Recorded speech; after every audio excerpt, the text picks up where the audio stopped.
샬롬. 오늘도 하나님 말씀 앞에 나오신 여러분 환영합니다.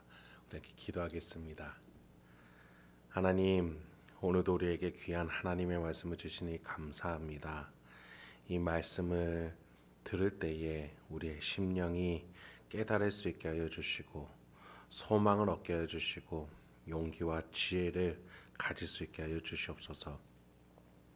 우리의 능력으로는 말씀을 들을 수도 깨달을 수도 없습니다. 성령 하나님께서 우리 심령 가운데에 역사하여 주시고 우리의 영혼을 가르쳐 주시옵소서. 예수님의 이름으로 기도했습니다. 아멘. 오늘 함께 살펴볼 말씀 룻기 4장 1절에서 12절, 룻기 4장 1절에서 12절까지 함께 살펴보도록 하겠습니다. 오늘도 우리의 구원을 위해 성실하신 우리 주님을 찬양합니다. 고대 이스라엘은 남성 중심의 사회라고 우리가 알고 있죠. 거기에서 한 여인이 과부가 된다는 것은 빈민이 된다는 것과 마찬가지입니다. 그래서 누군가 도와줘야 합니다. 누군가는 자신의 이 빈궁한 처지를 위해서 무언가 지불해주고 살려줘야 합니다. 여기서 구속이라는 개념을 우리가 함께 공유할 수 있습니다. 즉 구속이라는 것은 누군가 대가를 지불해 주는 것을 의미하죠. 여러분, 지금 룻과 나오미의 처지를 위해서 보아스는 고엘 율법, 즉 구속 율법을 통해서 이들의 처지를 감당하고자 대가를 지불하려고 합니다. 오늘 드디어 그 구속의 현장이 펼쳐지게 됩니다. 말씀드린 바와 같이 하나님께서는 룻기서를 통해서 우리에게 은혜를 설명하시고자 합니다. 룻을 통해서 한 가정을 세우시고 그 속에서 하나님의 은혜가 어떻게 작동이 되는지 말씀해 주고자 하시는 것이죠. 그리고 이 가정을 통해서 다윗이라는 놀라운 은혜가, 더 나아가 예수 그리스도라는 놀라운 은혜가 나타난다는 것입니다. 그래서 룻기서 마지막이 바로 족보로 맞춰지게 되는 것입니다. 다윗 왕이 태어나게 되는 것이죠. 그럼 오늘 본문에서 하나님이 말씀하시고자 하는 그 구속의 은혜가 무엇인지 한번 살펴보겠습니다. 1절부터 4절 먼저 보겠습니다. 보아스가 성문으로 올라가서 거기에 앉아 있더니 마침 보아스가 말하던 기업 물을 자가 지나가는지라. 보아스가 그에게 이르되 아무개여 이리로 와서 앉으라 하니 그가 와서 앉음에 보아스가 그 성읍 장로 10명을 청하여 이르되 당신들은 여기 앉으라 하니 그들이 앉음에 보아스가 그 기업 물을 자에게 이르되 모압 지방에서 돌아온 나오미가 우리 형제 엘리멜렉의 소유지를 팔려 함으로 내가 여기 앉은 이들과 내 백성의 장로들 앞에서 그것을 사라고 내게 말하여 알게 하려 하였노라. 만일 내가 물으려면 물으려니와 만일 내가 물으지 아니하려거든 내게 고하여 알게 하라. 내 다음은 나요 그 외에는 물을 자가 없느니라 하니 그가 이르되 내가 물으리라 하는지라. 보아스는 룻에게 약속했던 것과 같이 나오미와 룻의 생활 그리고 죽은 엘리멜렉과 두 아들의 가문을 있게 하기 위해서 자신의 할 일, 즉 구속이라는 일을 합니다. 먼저는 성문이라는 곳에 그 현장을 만듭니다. 고대 사회에서 성문은 모든 사람이 이용하는 광장과 같은 곳입니다. 그래서 많은 재판들이 그곳에서 진행이 되었습니다. 그래서 보아스는 이 광장에 베들레헴 장로 10명을 초청하여서 증인으로 세웁니다. 그리고 엘리멜렉과 더 가까운 형제까지 초대하게 됩니다. 엘리멜렉의 땅을 이어받을 것에 대한 절차를 진행하고자 하는 것이죠. 그렇습니다. 보아스는 이 룻과의 구속 약속을 이루기 위해서 할 일을 최선을 다하고 있는 것이죠. 여러분, 제가 말씀드렸죠. 룻기서는 하나님의 은혜, 보아스는 예수 그리스도를 예표합니다. 우리의 신랑 되시는 예수님은 이런 구속의 현장, 재판의 현장을 마련해 오셨었습니다. 그리고 그곳에서 우리가 피조물일 뿐이고 죄인이었고 배반자였다라는 사실 하나하나를 대가를 지불하시면서 희생하시면서 변론하시고 마침내 우리를 구속하셨다라는 겁니다. 이미 우리를 향한 재판이 룻기서와 같이 이미 영적 세계에서는 일어났다는 사실을 기억하셔야 해요.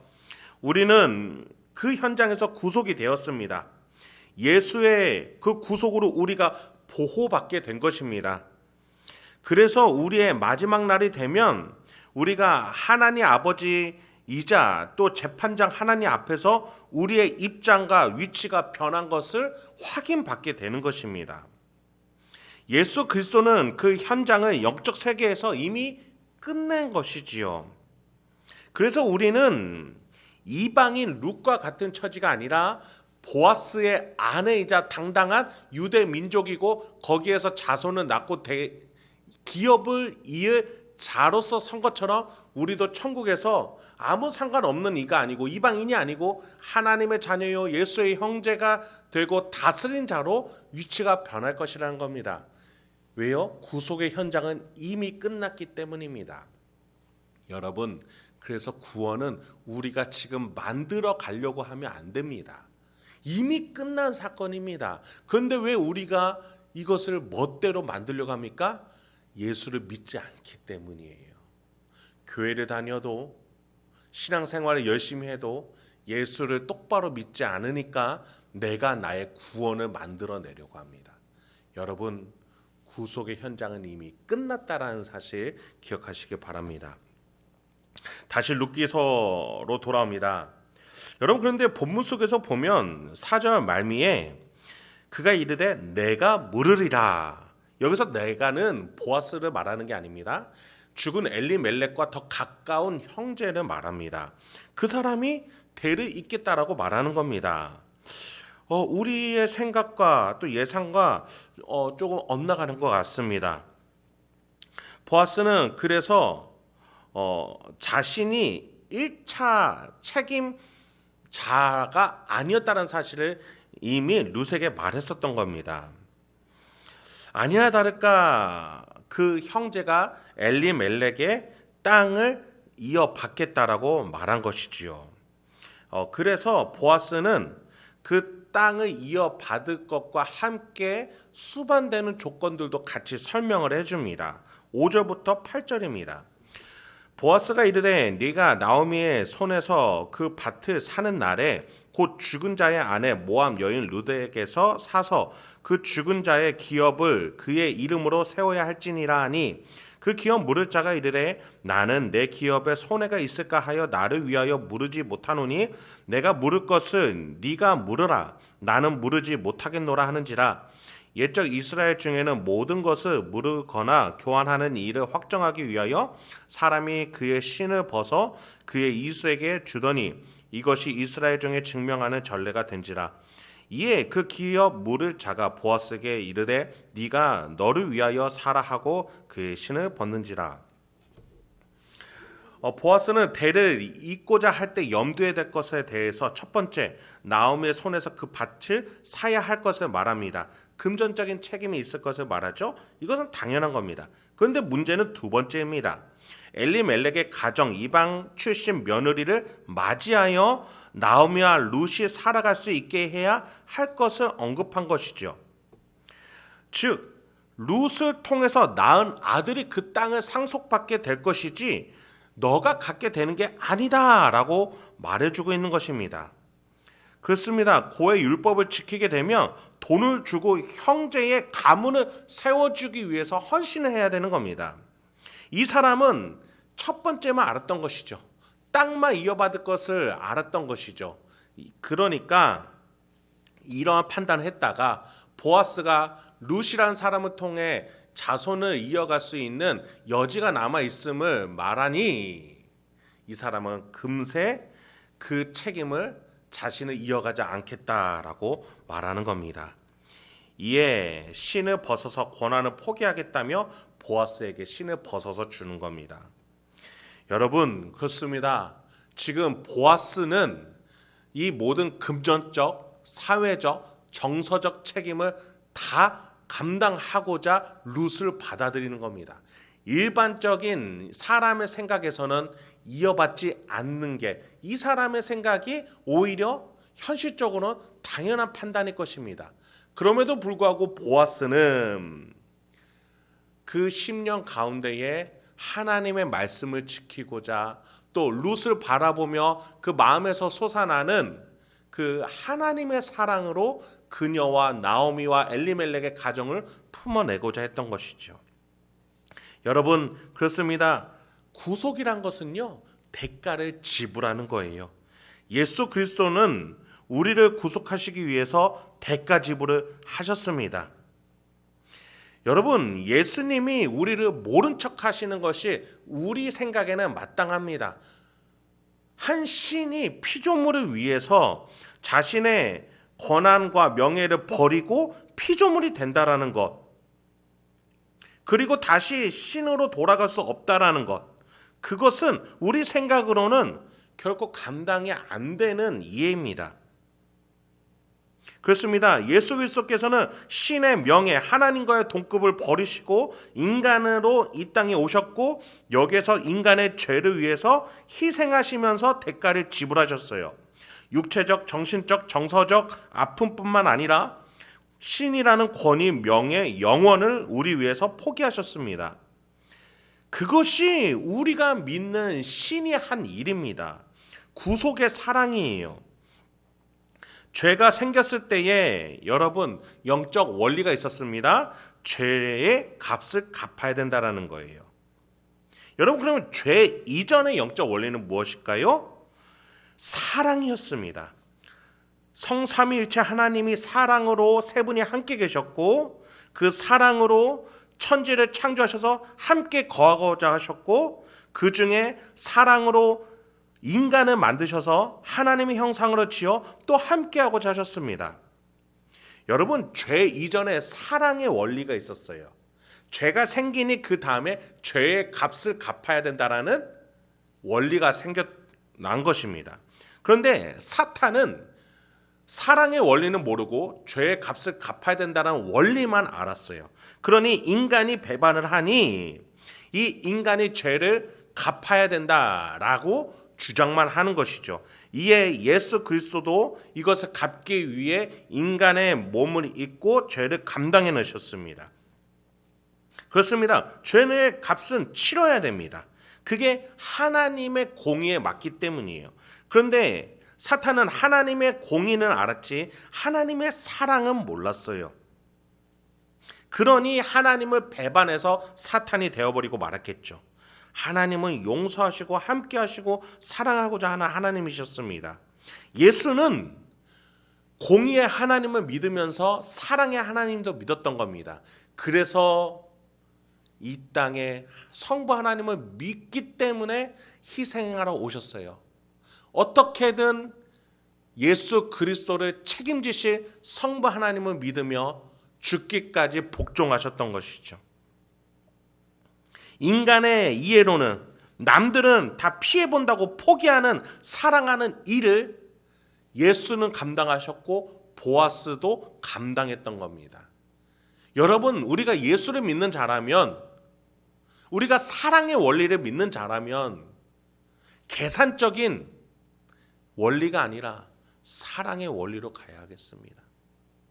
대가를 지불하는 원리도 우리가 알아야겠지만 그 이전에 하나님이 하셨던 일, 예수가 하셨던 일, 사랑의 원리로, 사랑의 계산으로 우리가 나아갈 줄 알아야 하겠습니다. 보아스는 예수를 대표하는 자로서 지금 하나님께 은혜를 입어서 사랑의 원리로 이 구속의 대가를 지불하면서 9절부터 10절까지 이렇게 말해주고 있습니다. 보아스가 장로들과 모든 백성에게 이르되 내가 엘리멜렉과 기럯과 말론에게 있었던 모든 것을 나오미의 손에서 산 이래 너희가 오늘 증인이 되었고 또 말론의 아내 모압 여인 룻을 사서 나의 아내로 맞이하고 그 죽은 자의 기업을 그의 이름으로 세워 그의 이름이 그의 형제 중과 그곳 성문에서 끊어지지 아니하게 하매 너희가 오늘 증인이 되었느니라 하니. 예수는 이 선언을 죄의 값을 지불하는 영적 세계에서 이미 선언하셨다라고 제가 말씀을 드렸어요. 재판관 되시는 성부 하나님 앞에서 이렇게 예수는 선언하셨습니다. 우리의 죄를 해결하셨다고. 많은 천사와 사탄 앞에서 피조물일 뿐인 인간의 하나님의 자녀 예수의 형제이자 신부로 구속했다고 말이죠. 그래서 대가를 십자가에서 희생함으로 지불하셨다라고 부활하셔서 저 영적 세계에서 이미 선언하셨습니다. 인간을 통해서 그리고 이제 마침내 하나님의 기업을 이어나갈 수 있게끔 모든 것을 해결하신 것이죠. 여러분, 영적 세계에서 이미 우리의 미래의 일이 확정이 되었습니다. 예수가 순종함으로 죽기까지 순종함으로 죽으셨지만 성부 하나님의 사랑의 원리를 믿으며 죽으셨습니다. 그리하여 그 사랑의 원리로 부활하셔서 저 천국 하늘 위에서 영적 세계에서 모든 대가 지불이 완료되었음을 선언하시며 우리를 구속하셨던 것입니다. 우리가 그것을 믿어야 돼요. 그러면서 보아스가 증인들에게 그것을 선언했던 것처럼 예수 그리스도가 많은 천사들과 장로들과 구약의 성도들과 그리고 사탄 앞에서 예수가 죄를 이겼노라고 승리했노라고 그래서 예수가 신부로 맞이한 인류 모두가 죄를 해결받았노라고 그래서 예수를 믿는 모든 자들은 예수를 고백하는 모든 자는 예수가 신랑이라고 고백하고 스승이라고 고백하며 제자로 따라와 사랑의 원리로 살아가는 믿음의 사람 모든 사람들은 구속받았다라고 선언하신 것입니다. 그렇습니다. 여러분, 우리는요 여기에서 갈림길에 있는 겁니다. 과연 나는 하나님의 사랑의 원리 그래서 예수가 사랑으로 이뤄낸 구속을 믿을 것인가? 아니면 여전히 나의 생각, 나의 주장으로, 나의 계산으로 살아갈 것인가? 이방 땅으로 떠난 그 나오미처럼 그래서 비어있는 인생으로 갈 것인가? 우리는 우리 스스로 나의 영혼이 무엇을 택할 것인지 가르치고 또 고민해야 될 것입니다. 마지막으로 11절부터 12절까지 보도록 하겠습니다. 성문에 있는 모든 백성과 장로들이 이르되 우리가 증인이 되나니 여호와께서 내 집에 들어가는 여인으로 이스라엘의 집을 세운 라헬과 레아 두 사람과 같게 하시고 네가 에브라스에서 유력하고 베들레헴에서 유명하게 하시기를 원하며 여호와께서 이 젊은 여자로 말미암아 네게 상속자를 주사 네 집이 다말이 유다에게 낳아준 베레스의 집과 같게 하시기를 원하노라 하니라. 보아스의 선언을 들은 증인들이 이 결혼에 대해서 선언을 해줍니다. 유대 민족의 조상이 되는 야곱과 유다의 대를 잇는 결혼이라고 확증을 해줍니다. 야곱이 라헬과 레아를 맞이하여 한 가문을 구축했던 것처럼 또 다말이 시아버지 유다를 통해서 고의 율법과 같은 계대 결혼을 통해서 자손을 이어가 유다 지파의 시조가 되어준 것처럼 룻이 이 엘리멜렉의 가문을 보아스와 룻의 결혼을 통해서 이어감으로 그렇게 번창하게 되기를 축복을 합니다. 그렇습니다. 하나님의 은혜로 이 축복들은 실제가 되었습니다. 그래서 룻과 보아스를 통해서 다윗 왕가가 나타나게 되었고 마침내 예수 그리스도가 태어나게 되었던 것입니다. 하나님께서는 이렇게 덮는 은혜를 통해서 계획하시고 실천하시고 우리에게 증명하시고 설명하고자 하시는 것입니다. 그렇습니다. 우리 안에서 성령 하나님께서는 지금도 이러한 것들을 설명해주고 가르쳐주고 계십니다. 하나님이 덮는 은혜를 우리에게 내려주고 계시고 그 덮는 은혜 안에 대가를 지불하는 은혜가 이루어지고 있음을 작동하고 있음을 성령 하나님께서 우리에게 가르쳐주고 계십니다. 여러분 이것을 받아들이시고 믿으십시오. 그리고 세상을 다시 바라보십시오. 내가 알던 허망하고 허탄하고 막막한 인생이 아니라 용기와 지혜와 사랑과 믿음이 샘솟는 그래서 천국이 보이고 기대하고 고대하게 되는 놀라운 인생이 될 줄 믿습니다. 오늘도 그렇게 하나님의 은혜 안에서 승리하시고 행복하시는 저와 여러분이 되길 소망합니다. 함께 기도하겠습니다. 하나님, 오늘도 우리에게 귀한 하나님의 말씀을 주시니 감사합니다. 이 말씀을 통해서 우리가 다시 한번 나가게 하여 주시옵소서. 주여, 하나님의 그 덮는 은혜, 하나님의 놀라운 은혜가 우리의 심령 가운데 있기 소망합니다.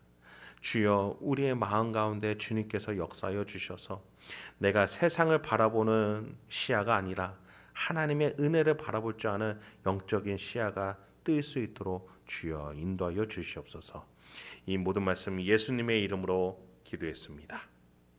아멘.